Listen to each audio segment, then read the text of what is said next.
E aí, pessoas, todo mundo beleza aí? Então é o seguinte, olha, vamos dar continuidade aqui ao nosso bate-papo lá sobre os anfíbios, né? Então, a gente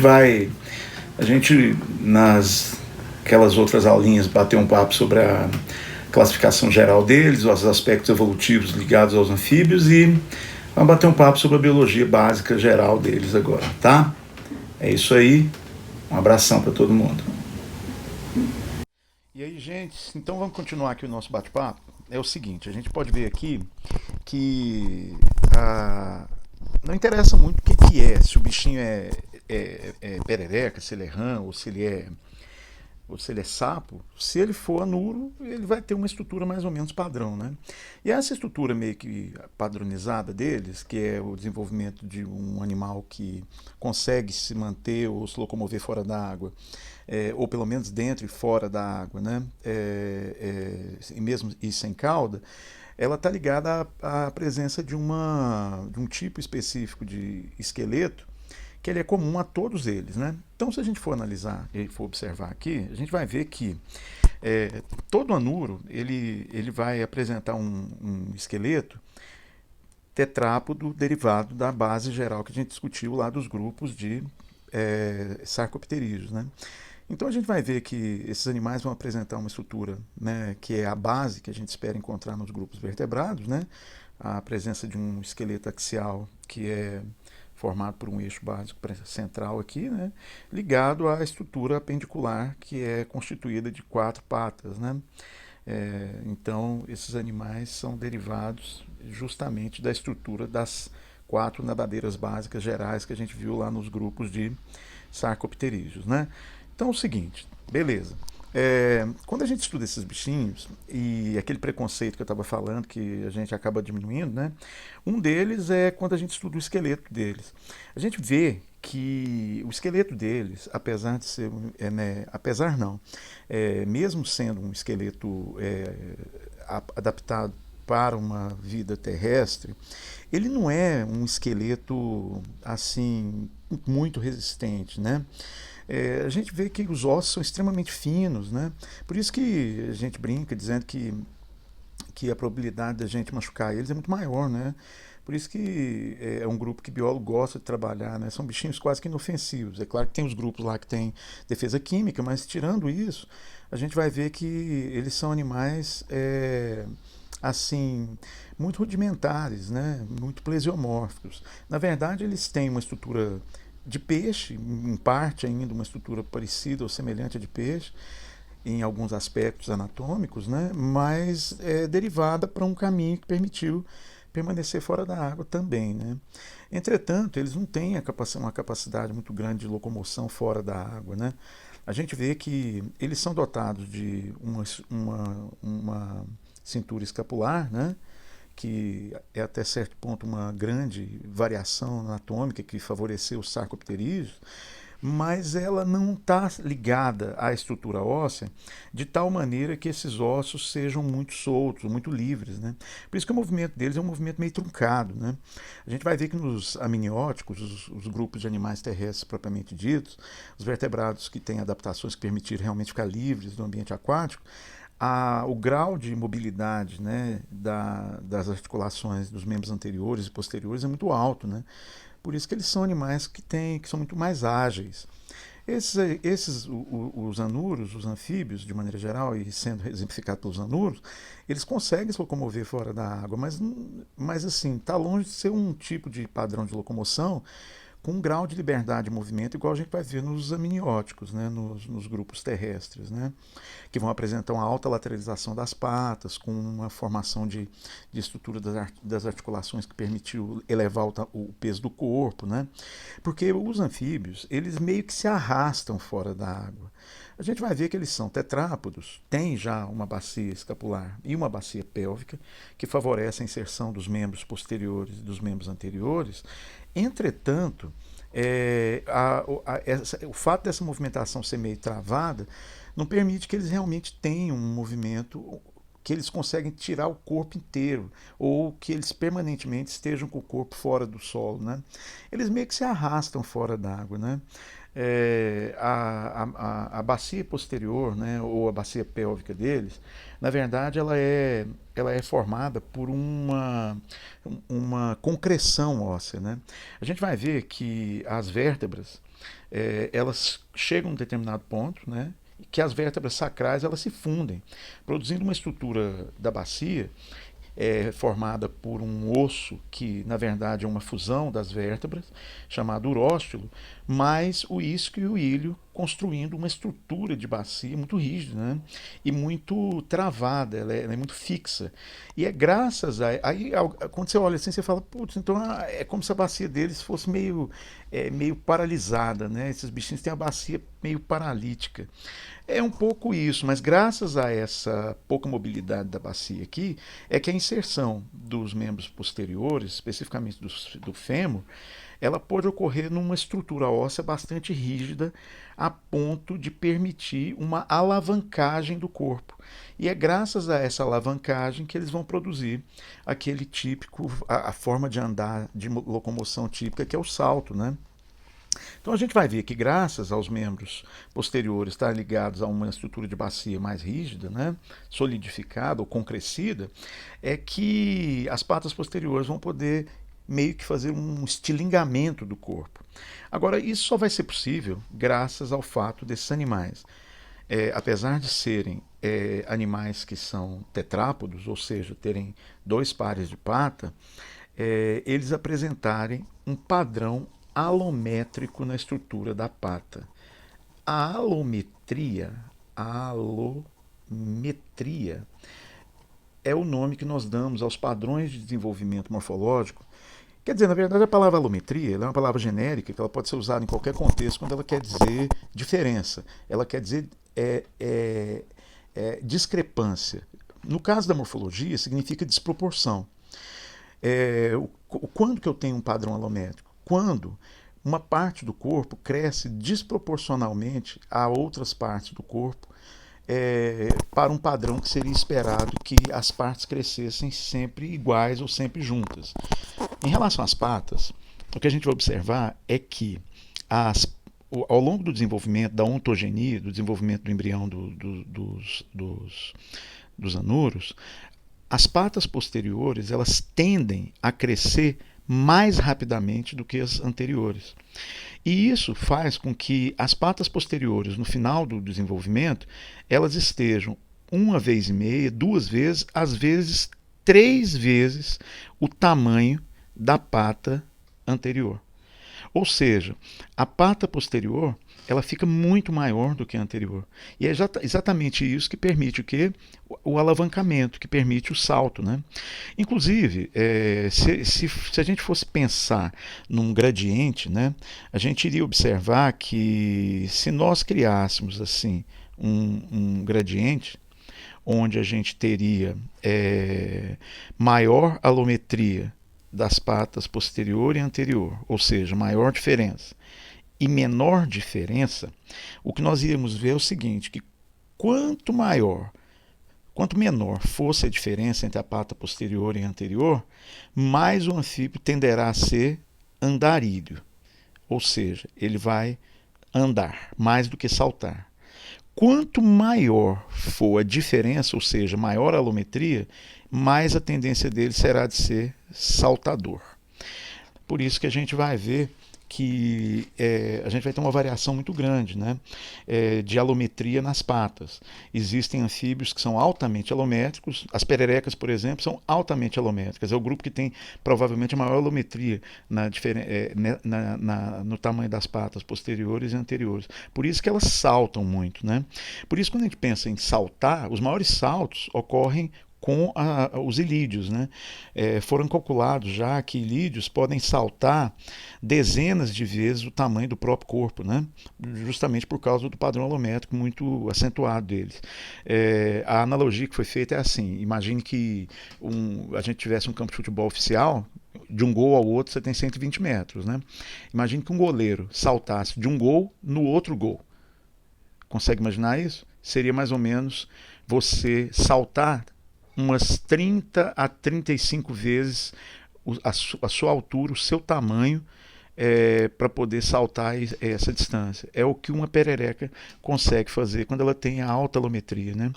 Agora, quanto menos alométrico for, menos saltantes são, eles vão se arrastar, né? Os sapos, por exemplo, os bufonídeos, eles têm um grau de alometria menor, né? Apesar de que todo anuro é alométrico, mas quanto menor for o padrão de alometria, mais andarilhos eles serão e menos saltadores, né? Então a gente vai ver que vai ter uma variação grande. Entretanto, a gente pode observar que os ossos, por exemplo, da cabeça são bastante finos, né? Por isso que se você apertar os ossos do crânio de um anuro, você pode quebrar literalmente o crânio do bichinho. A mandíbula deles, ela é uma mandíbula muito delicada, né? E ela está ligada à maxila por um conjunto de articulação que não é muito rígido. Por isso que esses animais, eles, apesar de serem carnívoros, né? A gente vai classificá-los como animais carnívoros, eles, na sua grande maioria, têm o hábito insetívoro. Por isso que raramente eles apresentam uma dentição muito desenvolvida, né? Por isso que a probabilidade de um anfíbio te morder, ela é quase nula, né?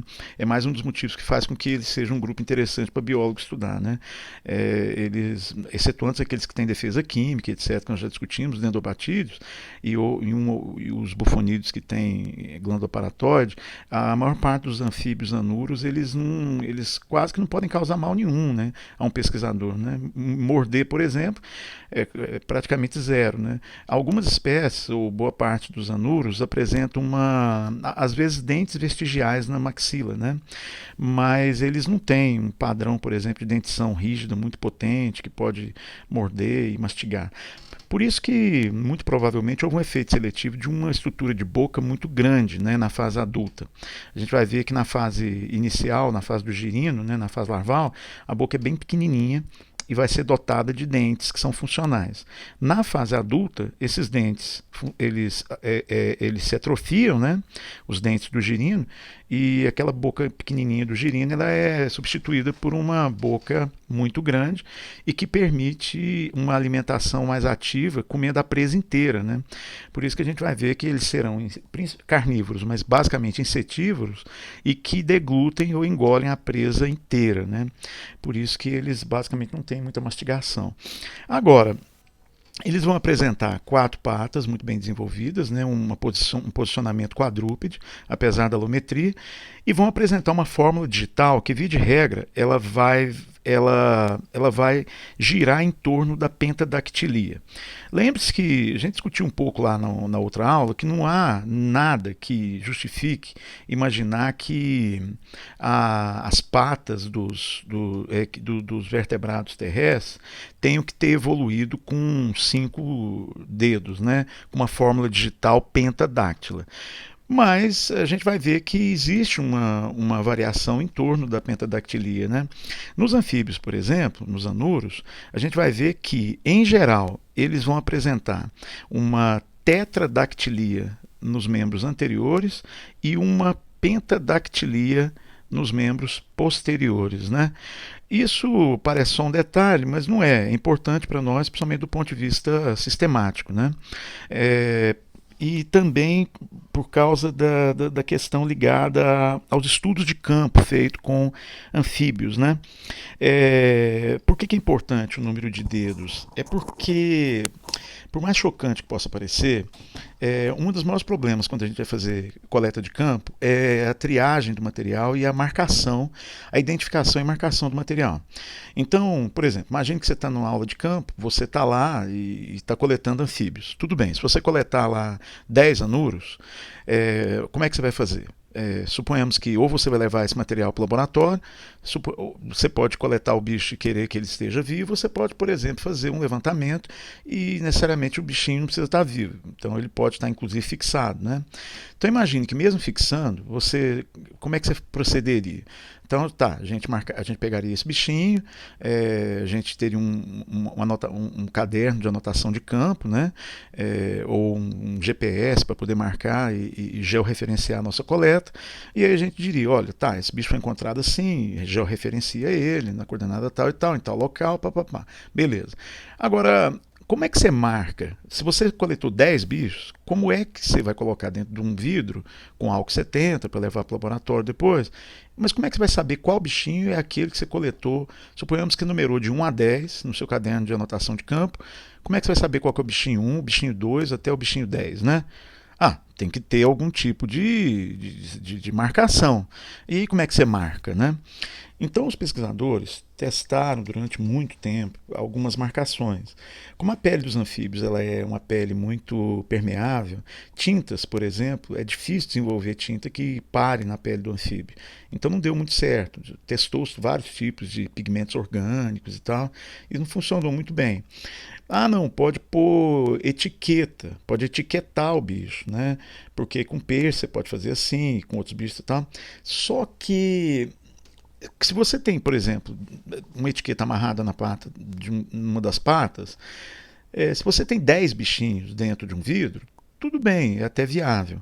Mas se você fizer uma coleta onde você tem 500 espécimes, 1000 espécimes, e os vidros são lotados de bichinhos, o dia que você tiver a oportunidade de ver um vidro com uma quantidade, com dezenas ou centenas de anuros dentro de um vidro, você vai entender que é impossível que a gente coloque etiqueta amarrada na pata, porque elas vão se enrolar e elas se enroscam, e na hora de tirar elas vão arrebentar e acabou, você perdeu a coleta, né? Então acaba que a marcação mais eficiente é uma marcação que ainda hoje gera polêmica, mas ela é frequentemente usada. Ela é chamada de tool clipping, em inglês, que seria o que a gente chamaria de ablação dos artelhos. O que seria isso? Seria a mutilação dos dedos. Isso parece chocante, né? Mas na verdade os biólogos usam isso. Eu vou passar para vocês um artigo, né? Que ele na verdade é um fragmento de um material de coleta, com protocolos de coleta de tanto anfíbios quanto répteis, né? Nesse caso, existem vários desses. Esse aqui é da Universidade de Colômbia, né? E é só para exemplificar. Eu vou colocar na nossa plataforma, e aí vocês vão dar uma olhada lá, na página, se não me engano, 22, ou página... deixa eu ver aqui. A gente vai ter lá uma parte de marcação, né? Aí, identificação e marcação dos bichos. Aqui, considerações do inventário, né? Movimento, sensibilidade e tal. E aí a gente vai ter aqui um lugar, protocolos, que explica como é que são as técnicas e tal. E aí você vai ter aqui, ó, amostras padronizadas, marcação e identificação. Então, olha aqui. Nessa parte, a gente vai ver que aqui vai explicar algumas técnicas. E uma dessas técnicas é justamente essa técnica do tool clipping. O que seria isso? Seria o corte, né? Então, mas como cortar? Eu vou pegar e vou cortar o dedo do bicho assim? Não. Existe uma discussão ainda sobre a ética, né? Os conselhos de ética, de bioética, eles discutem que, como não tem como controlar os pesquisadores, é uma maldade cortar o dedinho dos bichinhos estando vivos e tal. E aí tentam criar protocolos para que isso seja feito com o bicho fixado, né? Mas a gente sabe que ocorre em situações também de campo com o animal vivo. Mas onde que está a eficiência disso, né? Por que é mais eficiente do que outros métodos? Pelo seguinte, então imagine que isso aqui você tem as 4 patas de um anuro, né? Então você tem pentadactilia na pata posterior, né? E você tem tetradactilia na pata anterior. Então imagine que você está olhando o bichinho por cima, certo? Pata esquerda, pata direita. Imagine que você construísse um N invertido, né? Olha aqui como é que você vai fazer. Ó. Imagine que você tivesse isso aqui, ó, um N. Opa, peraí que eu tô aqui. Ó, você tem um N, ó. Certo? Só que invertido. Esse N, o que que ele vai fazer? O que que você vai fazer com ele, né? Qual que é a lógica do Nzinho aqui? Você vai fazer o seguinte, ó. Então imagine, deixa eu mudar de cor aqui, vou colocar verdinho. Então, só para vocês verem aqui. Então imagine que você vai criar um código de barra com as patinhas do bichinho. Então olha o que que você vai ter. Você vai ter na pata posterior direita, que é onde você começa a leitura aqui, você tem o que? A unidade. Seria a pata das unidades. Sempre lendo de dentro para fora, certo? Então o primeiro dedo do 5 é a unidade 1, o segundo dedo 2, o terceiro dedo 3, o quarto dedo, então 1, 2, 3, o quarto dedo 4 e 5, certo? Como só tem 5 dedos, então você só vai até a unidade 5. Aí você vai passar para o membro anterior, né? Você vai passar para o membro anterior. Só um segundo aqui. Você vai passar para o membro anterior direito. Então vou passar para cá. Agora aqui eu só tenho 4 dedos, mas eu vou continuar lendo de dentro para fora as minhas dezenas. Então eu tenho a pata posterior direita, vai ser a minha unidade. A pata anterior direita vai ser a minha pata das dezenas. Então eu tenho primeiro dedo 10, segunda dezena, terceira dezena, 40. Aí, agora eu faço o N invertido. Tudo bem? Eu passo a ter agora a pata posterior esquerda, ela vai ser a minha pata das centenas. Sempre de dentro para fora. Então, 100, segunda centena 200, 300, 400, 500. Só tem 5 dedos, né? E aí eu vou subir agora aqui, completando o N, ó, na pata do milhar. Sempre de dentro para fora. 4 dedos eu vou ter 1000, 2000, 3000 e 4000. Tá, mas e daí? Não, e daí que isso aqui produz um código de barra basicamente infinito, né? Você pode simplesmente fazer o que você quiser com isso aqui, né? Então, por exemplo, essa estrutura, esse padrão, ele te permite fazer tudo, a combinação que você quiser fazer. Então, por exemplo, né? Imagine que eu queira fazer uma combinação. Eu fui lá e coletei um bicho. Aí, o meu bicho, ele é o bichinho 1237, tá? Eu vou lá no meu caderno de campo, estou seguindo lá a ordem lá da minha coleta, aí eu estabeleço que aquele bichinho que eu peguei é o bicho 1237. Como que eu faço isso? Então eu vou aqui no milhar, eu vou cortar esse dedo. Então, beleza, eu cortei o dedo do 1000. Aí, 237, eu vou cortar esse dedinho aqui, que é o dedinho da centena. Beleza? Aí eu vou 37. Vou cortar esse dedinho aqui, ó, que é o dedinho da dezena, da terceira dezena. E aí eu vou fazer a combinação aqui, ó. Então eu posso fazer 7 cortando 3 e o 4, ou eu posso cortar o 5 e o 2. Então eu posso cortar aqui, né, esse dedo, o 3, o 4, e eu posso cortar aqui o 3 para fazer o 7. Tá? Então você percebe que isso aqui, né, é lógico que tem outras combinações possíveis, fazer combinações de outra forma, que reduz um pouco a quantidade de dedinho que você corta e tudo, mas o que importa é que isso acaba funcionando, né?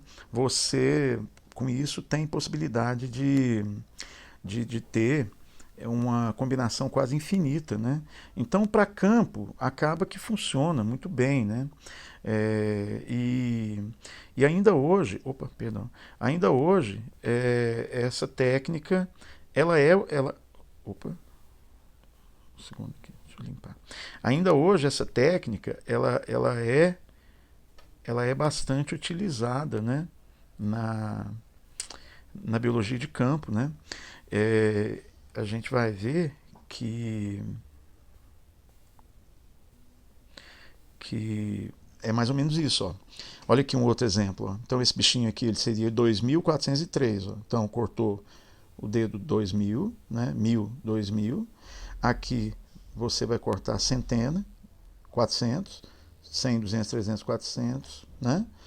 Aqui você vai cortar. Aí, como é 3, não tem dezena, a dezena é zero. Esse bichinho, ele deu a sorte que. Então é zero. E 3, o terceiro dedinho, né? Então, é um método, né? Parece bastante questionável e tudo mais, e né? Inclusive, não acho que não há discussão. Eu vou colocar para vocês um outro artigo que é recente, olha, assim, um pouco mais recente, né? Em que ainda se discutia isso, né? Ainda se discute, mesmo agora no século XXI, ainda há algo discutível quanto à utilização ou não desse método, né? Eu vou mandar lá pela plataforma para vocês darem uma lida aqui. Então, houve um período, né, na década de em 2013, biólogos brasileiros, inclusive, tentaram interceder porque uma comunidade internacional estava questionando o uso da técnica. E aí a Sociedade de Herpetologia Brasileira mandou uma carta e tal, pedindo a liberação do método, e que é muito importante o método, né? Foi enviado para a Nature, inclusive, que é um método que, para os trabalhos, por exemplo, feitos com levantamento e caracterização biogeográfica de populações e tudo, é uma técnica que permite aos biólogos terem uma grande quantidade de dados coletados, né, em ambientes muito amplos, né, e ter veracidade e ter dados bons, né. Então tá, mas isso aí não é uma curiosidade, é um aspecto ligado à estrutura geral da anatomia deles, e que para nós biólogos é interessante a gente ter essa noção, tá? Tudo bem, pessoas? Então é o seguinte, ó, do ponto de vista da estrutura anatômica deles, a gente tem que ter essa noção aí da estrutura geral. É interessante observar uma coisa, que a simplicidade deles é tão grande que esses bichinhos, em geral, eles não têm costelas, né? Ou seja, a estrutura deles é tão é, delicada, né? Que se você comprimir o corpo de um anfíbio, você está tocando os órgãos, né? E boa parte dos anfíbios, eles sequer têm a estrutura de um externo muito bem desenvolvido, né? Ué, então eles não têm costelas. Não, algumas espécies até têm, mas elas são flutuantes, né? Elas não se conectam com aquele osso que faria o papel do externo, produzindo uma estrutura muito resistente, né? Por isso que quando a gente toca o corpo de um anfíbio anuro, a gente tem a impressão de que ele é muito molinho, né? E é mesmo, se você espremer o corpo desses animais, você já está tocando diretamente os órgãos, né? Por isso que, mais uma vez, eu friso que a probabilidade da gente fazer mal a eles é maior do que deles fazerem mal para nós, né? Então, conforme a gente vai aprendendo mais sobre eles, o nosso preconceito quanto a eles vai diminuindo, né? E daqui a pouco você vai achar até bonitinho. Quando você pegar uma pererequinha ou pegar um bichinho assim na sua mão, você vai achar até bastante engraçadinho, né? Certo? Então é o seguinte, ó, em relação a esses aspectos gerais do esqueleto aí, eu acho que está razoável, tá? Então, belezinha.